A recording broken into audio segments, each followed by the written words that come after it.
If you'd prefer comfy sweats to Spanx, to all other plans, just say no thanks. Come snuggle up, grab a blankie, and then you'll be all ready for a girls' night in.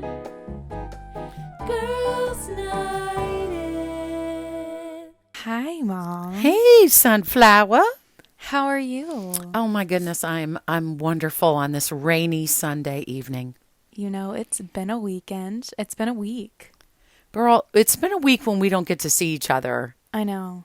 You know, I mean, I was so grateful for last night that we got to spend a couple hours together, but I'm not getting my needs met. No, me either. My mother-daughter needs met. I think that's why this part away this week was so crazy. Because we didn't get enough fix. We didn't get a fix. No. But thankfully, we're getting our fix now. That's right. It's so good. I know, honey.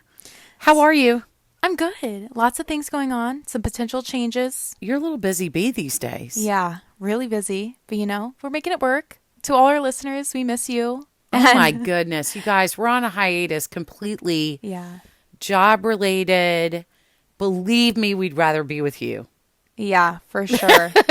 We'd rather be with each other. We'd rather be with you.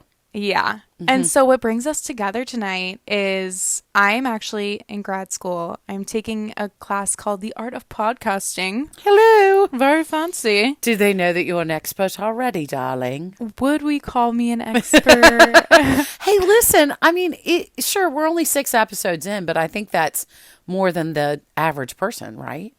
I definitely think we know more than the average person. But you know what I heard this week? On one of the podcasts I enjoy listening to, they said something like there's 2.8 million podcasts. Oh my gosh. Is that true? I believe it. We're like fish in the sea. Like it's just endless. You know what I want to know? Do the platforms that Girls Night In is on, do they give you a listener list, like how many? They do. I haven't looked at it. Don't look at it. Don't look at it. But I was surprised when I did. It was right when we started and there was a lot of buzz and we had a good amount. I was like, okay, our friends are coming through for us. Because when I look at the YouTube, watch it, that's all I can see. I can't see the data of how many people are listening to our podcast. I can only see the data of people who are watching on YouTube. Yeah. Which isn't too shabby either. It's not too shabby. I was a little bit disappointed in the amount on Miss Congeniality. Oh, was it not? I haven't looked at it. I just would have thought that would have been higher than Yaya. I think we were really promoting it on social when we came out with Yaya. Like we were pushing it. And I've kind of gotten lazy. Not lazy, but we're busy. Okay. You know? Well, I got to tell you something. So you know how we said that we were going to do Emily Harris? Oh, Emily Henry? Who's Emily Harris? That sounds... Do we know someone named that? Maybe. Emily Henry, the authoress. And I'm almost done with this book, with the most recent book. Yeah. I still think we should do her, but... I wanted to ask you if you had to give her a rating, a movie rating for book readers. Book lovers. People who are going to read it. I mean, the audience. Okay. For her books, would you say, what category would you give her? Because she ain't PG. So would you say PG-13? Oh, we're saying a rating. Yeah. Oh, yeah. Oh, well, I would honestly say R, but like, kind of like how like Love Actually is R, where it's like, it's R, but it's not. I would agree with that. I guess I should say what I'm going to say for the actual podcast. Okay. But yeah, I'm a little bit like, really with some of the scenes. But you know, so many women's fictions readers are like mad if it's not like that. If there's, they think people call it spice or no spice. Okay. And if there's no spice, a lot of people are like, well, I don't want to read it then. Okay. Anyways. All right. Well, we'll talk about that on the episode. There's something to look forward to because I have my own opinions about that. Yeah. So we'll save it. I have to leave that hanging for the Girls Night In crowd. Yeah. And I bet we'll get some. It'll be interesting to just ask them. What do they think? You know, are you a spice or no spice girl? Mm-hmm. I'm like a medium spice. Yeah. Yeah. Anyways, we'll save it. We'll save it. We'll save that. Back to what we're here to talk about. What are we here to talk about? You Art tell of me. podcasting, y'all. I've got my first real audio assignment. And so we're going to be doing an interview style today. And I thought, what better than to get to know one of our hosts, Okay. Miss Kira herself. Oh, boy, I'm a little nervous. Yeah, you're in the hot seat. I'm in the hot seat and I've not been prepped. Yeah, but that's the way we always do it. It is true. We're totally off the cuff. We never prep. But, don't be nervous. I just want to get to know what makes you a Girls Night In Girlie. Okay. So I've got a few questions here. Love Nothing it. crazy. Mm-hmm. If you could give me more in-depth answers, there is a time requirement. But You know what? My quips? I like my quips. add the quips. Add the quips. Add the quips. We'll start with our first question. Are you Got ready? it. I'm ready. Okay. Do you remember your first chick flick? And if so, what was it? Okay. My immediate answer is Pretty Woman. Really? That's a racy first chick flick. Well, I'm not going to say that it was my first, that was my first. It was my most repetitive, this was before the days where you could just get it on demand, right? So it was the most movie that we went to over and over and over again. Mm-hmm. But there again, I had my own license. I could drive to get there and all that How kind of old stuff. were you? Golly day. I would have been 16, Okay. I guess. Now,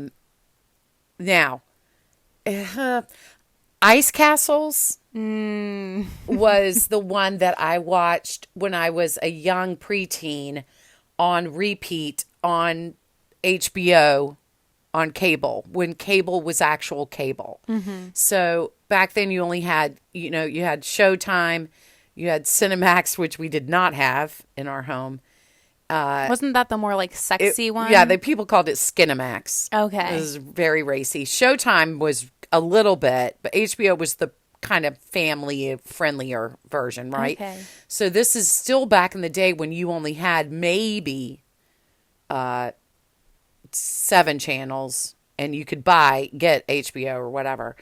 And I just remember every single time Ice Castles came on, I would watch it over and over and over again. Isn't there a song from it?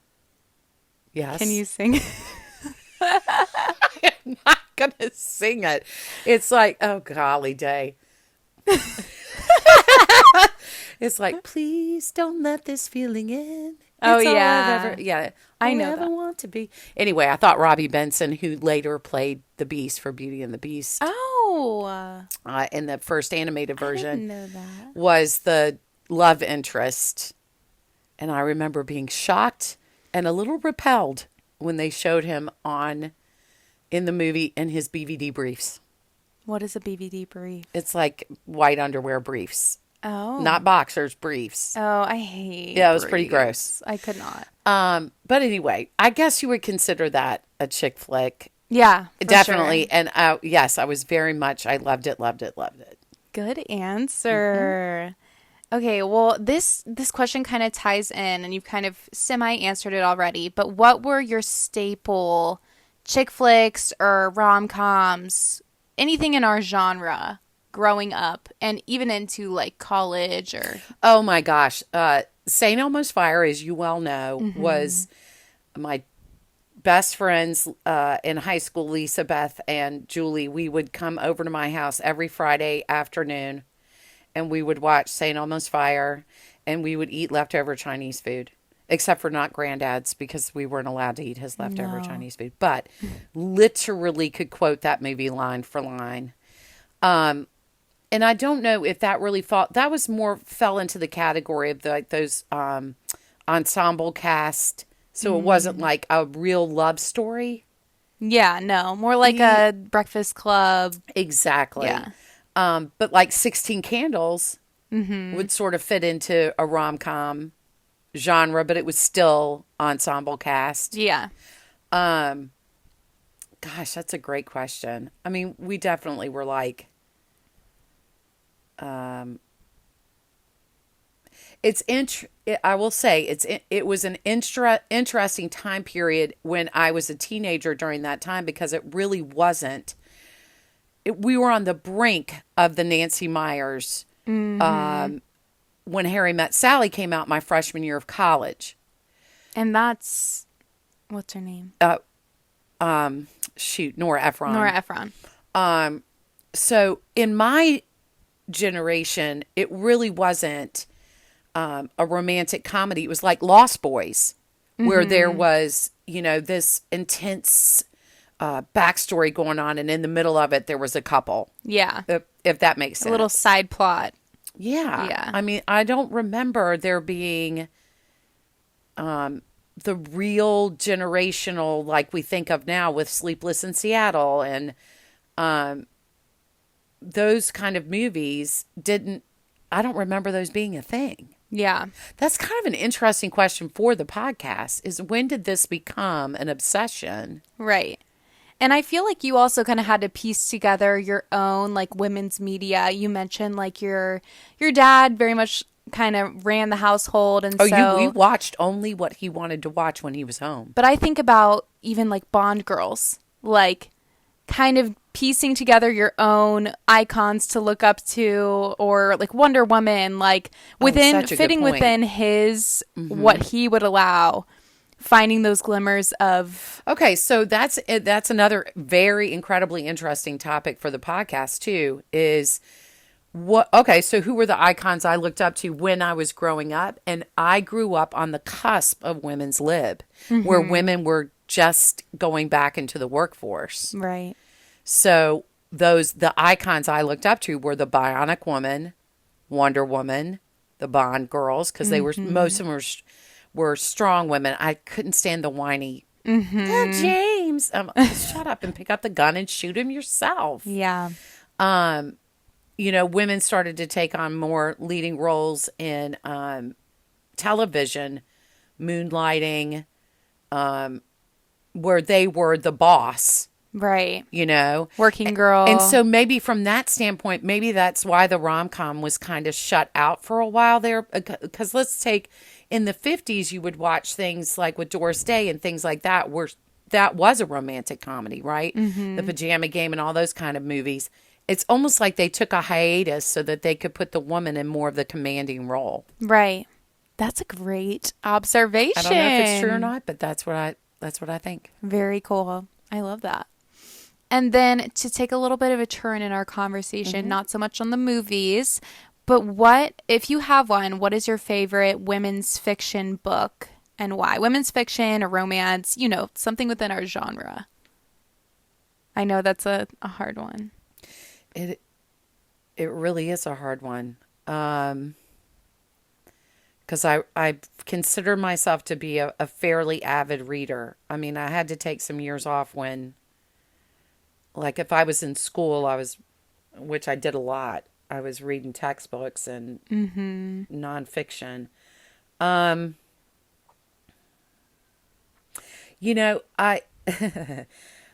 enjoy a good murder that has humor.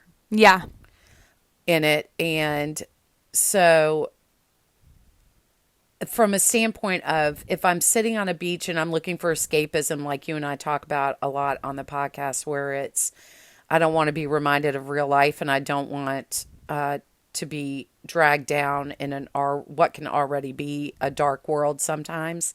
So I look for anything that's got a little bit of quirkiness.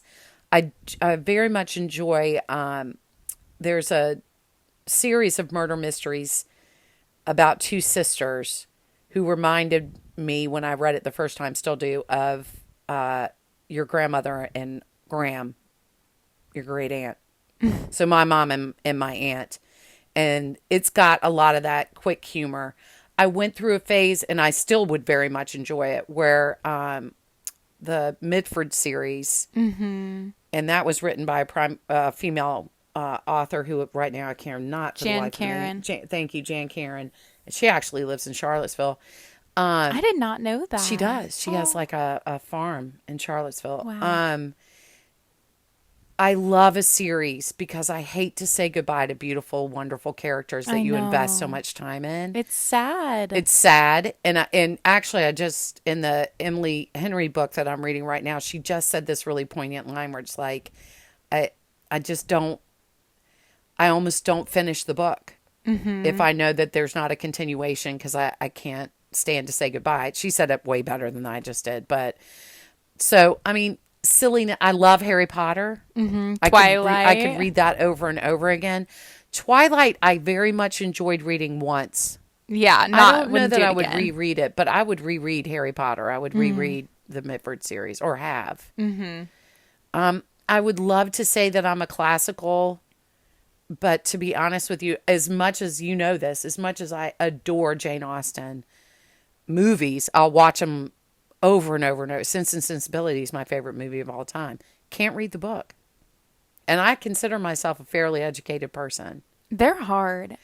I can't get lost in them because they're difficult. I will say listening to it, especially after seeing the movie, is easier. Okay. Like Sleepy Bookshelf has Pride and Prejudice. And I was listening to it, and since I've seen the movie, I'm just listening and picturing. But when you're reading and it's so many big words, you know, where you're like reading, but you're not, nothing is retaining in your mind. I don't enjoy that. But I would say try the audiobook and see if you're not visualizing it. Because even with, it was hard for me to read Little Women. I didn't finish it, reading it, but I listened to it all the way through on Sleepy Bookshelf because I could picture it. I know the movie, so I'm just, it's like the screenplay, you know? Yeah, I get that. I could totally resonate with that. I like to say that I kind of, and I love a good nonfiction humorous book. So like an Ellen DeGeneres book or a Jim Gaffigan book or, you know, or the Tina Fey's autobiography. Yeah. Like that is like candy to me too. Yeah, I read all of Mindy Kaling's. I know you don't super love her, but I read all of hers. She's growing on me. The older she gets, the more mature her comedy is to me. I get that. Okay, good answers. Good answers. Okay, I've got a couple of this or that. And if you want to explain your answers, that is totally fine. My first this or that is Sleepless in Seattle versus You've Got Mail. Come on. I'm going to say Sleepless in Seattle. Okay.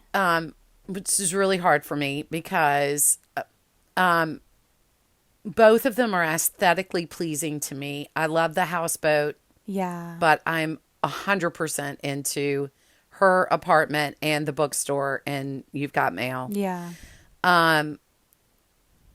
Tom Hanks, I find much more inviting in Sleepless in Seattle. Oh, yeah. And this is going to sound so stupid, but I love her clothes in Sleepless in Seattle more than I do her clothes in You've Got Mail. Yeah, her style is a lot more feminine, I feel like, in Sleepless in Seattle. Yes. She has the longer hair.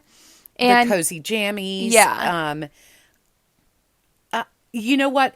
I know this isn't fair, but I'm going to say I love them equally for different reasons, and I watch them as much as each other for different reasons. What are your reasons? Do you know? Well, Sleepless in Seattle, I'll watch that closer to Christmas. Yeah. You know? You've Got Mail is my sort of my springtime because that's when they actually get together, you know? Yeah. I enjoy You've Got Mail more because they're in it together. Yeah, we don't really get to see them in Sleepless in Seattle until the very end. Sleepless in Seattle, I think has more comedy, and I enjoy Rob Reiner in it, and I like the fact that Rosie O'Donnell's in it, and they've got quips and one-liners that I think are really good, so quotable, and I don't think that's as much the case in You've Got Mail. Yeah, but I also like the supporting cast in You've Got Mail. Yeah. So it's hard. It's hard. I can't choose. Okay. I'm sorry. I can't. I'll What about accept you? that. What about you? I think my answer is just like yours. I almost, even though they're both cozy movies, I feel like Sleepless in Seattle is cozier.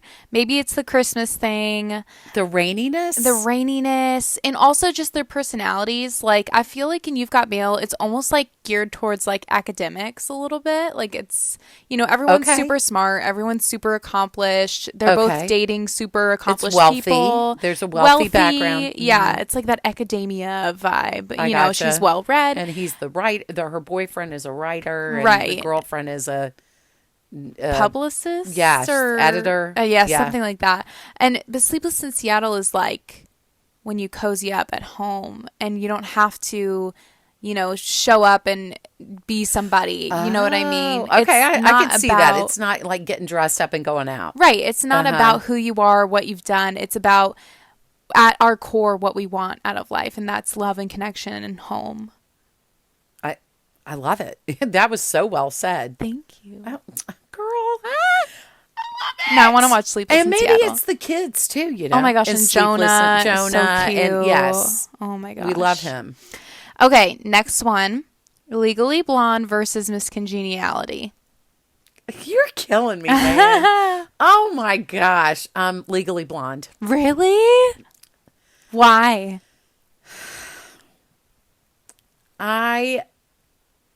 This is Benjamin Bratt in Miss Congeniality throws it off for me only for exactly the reasons why we talked about on Girls Night In, the condescending, mansplaining aspect of it.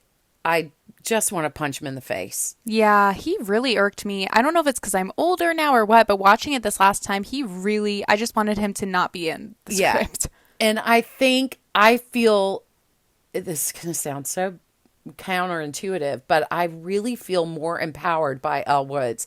Maybe it's because I'm like, well, darn, if she can do it, so can I. Yeah. You know?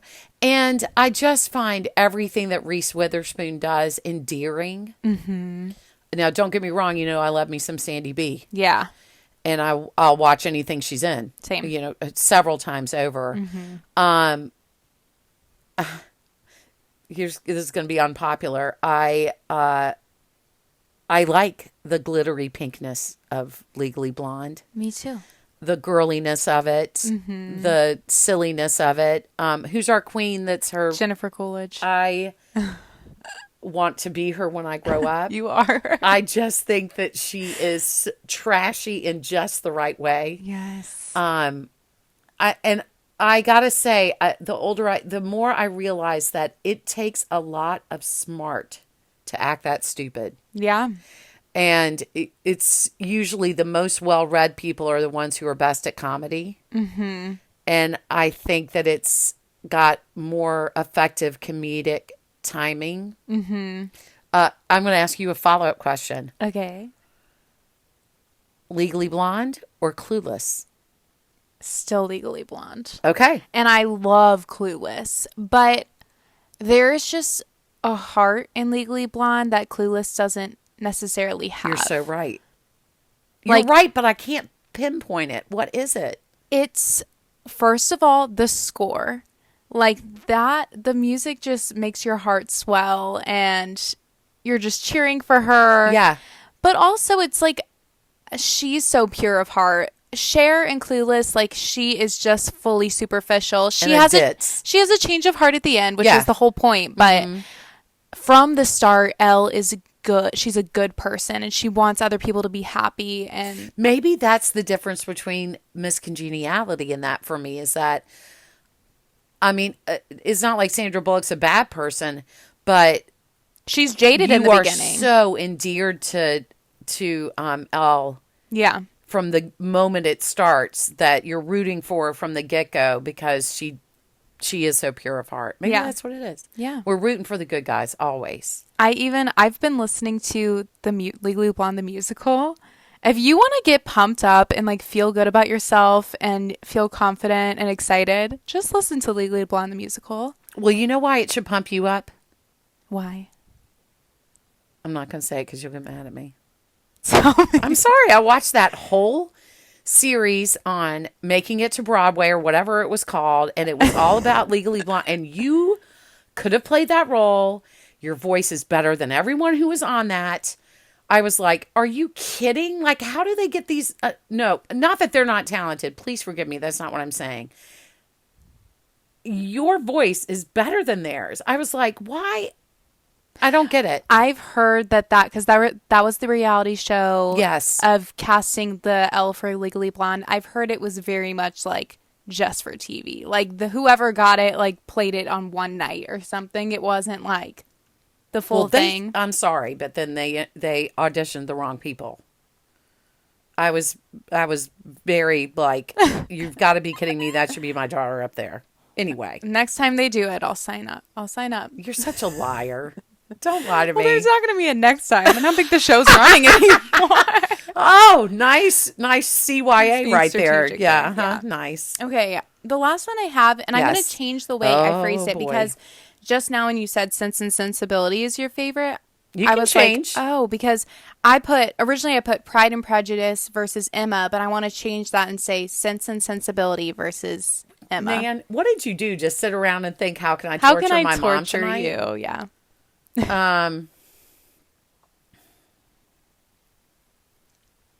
I have to say Sense and Sensibility. And here's why, and I think you're really going to like this answer. First off, both of those movies I could stay on a desert island with and I would be fine. I just love it. I think that Gwyneth Paltrow did a beautiful job of pretending to be British. Mm-hmm. But I'm going to go with Sense and Sensibility. And I don't know if you know this, but Emma Thompson herself wrote the adaptation. What? I did not know that at all. And she won an Emmy for it. So she won an Oscar for her screenplay of Sense and Sensibility. So she adapted it from the book to the movie. That's amazing. And I love the humor in it, which you can if you're an Emma Thompson fan, you can totally tell is her humor. And I think it's interesting to me that if you paired her with Hugh Grant, which they've been in, several movies together, romantically in a different situation, I might be like, I don't know if I see them together. Mm-hmm. And I thought the pairings of this were done so beautifully. I thought it was really cool that Alan Rickman was able to be in that role and taken out of the villain role, and you saw him in this light of, oh my gosh, I would have fallen in love with him too, instead of him being the Sheriff of Nottingham or Snape. I know. I had only known him from Harry Potter when I saw Sense and Sensibility, and I was like, ew, it's Snape. But then you watch and you're like, I'm in love with him. Right. I would so have married him if I was Marianne. Yeah. I love that it's the three sisters, and because I never had a sister, I'm fascinated by that. I mean, there's, in Emma Thompson or in Emma, she has a sister, but she's already married and out of the house, so we never see that interaction. I loved how Marianne and Wanda. I'm just kidding. No. Sorry. Gosh, I'm blanking on Emma Thompson's sister's name. How they interacted, that they were best friends and sisters at the same time. To me, that Sense and Sensibility is like home. Mm-hmm. It's my go-to when I'm lonely. It's my go-to when I'm sad. It's my go-to when I'm happy. Yeah. Anything. Just a comfort. And yours is? Father of the Bride. Yeah. And I mean, I love that. I love that movie too. But you know me. It's the British. Yeah, it's the countryside. British. It's the cottages, the gardens, the quiet and the solitude, which is hilarious since I never shut up. I mean, I just love all of that. Good answer. Okay, one last question. Yes, ma'am. Were you always a girls' night in girl, or was there ever a point in your life where you were a girls' night out girl? No. I was a girls' night out only to appease my friends. And what era was that? Like high school and college, or? It was very sporadically. No, in high school, I was everybody's mom. I was the sheep herder.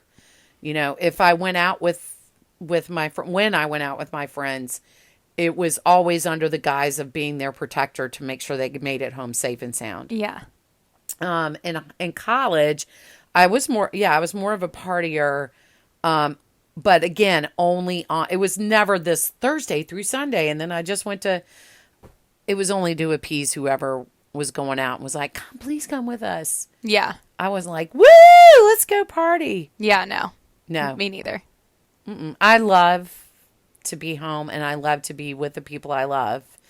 And if I'm with the people I love, I don't want to be, I mean, don't get me wrong. Every once in a while, doing that every once in a while, or when I go to Rehoboth with the Rehoboth girls when we were younger and we would go out, that was tons of fun. Yeah. But if they had said to me, I really don't feel like going out, let's just snuggle up on the couch, and I'd have been 100% down with that. Yeah, always down.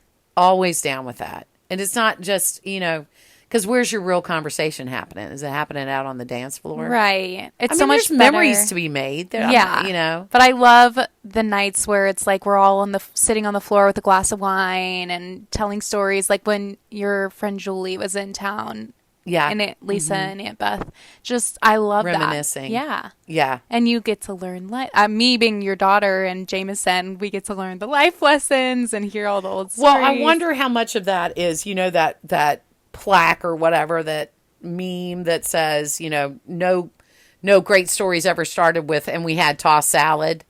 I've never heard that. It's it's something along those lines, instead of like taking shots. Oh, we just ordered a salad. No great stories ever started with that or whatever. Yeah. And I have great memories from going out and partying, but that's not where I get my cup filled, I guess is a better answer. I have to recharge with whether it's with my people or by myself, I have to have at least one day a week that's like cozy time.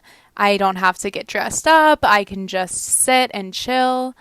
If I don't have those days, I will just burn out. Yeah, I think that it has to do with being an introverted extrovert. Yeah.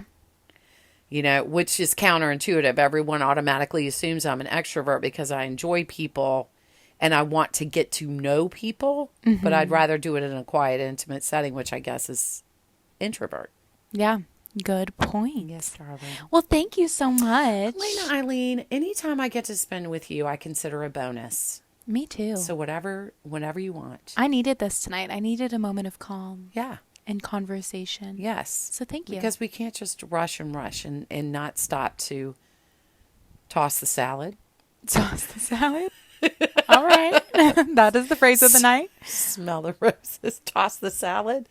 Yeah, I love you. I love you too, and we love all of y'all listening. We hope you have a wonderful, beautiful week. Yes, and we will be back again soon. Actually, sooner than you think. Yeah, very sooner than you think. All right. All right. Love Bye. you, Sunflower. Love you. Bye, honey. Bye.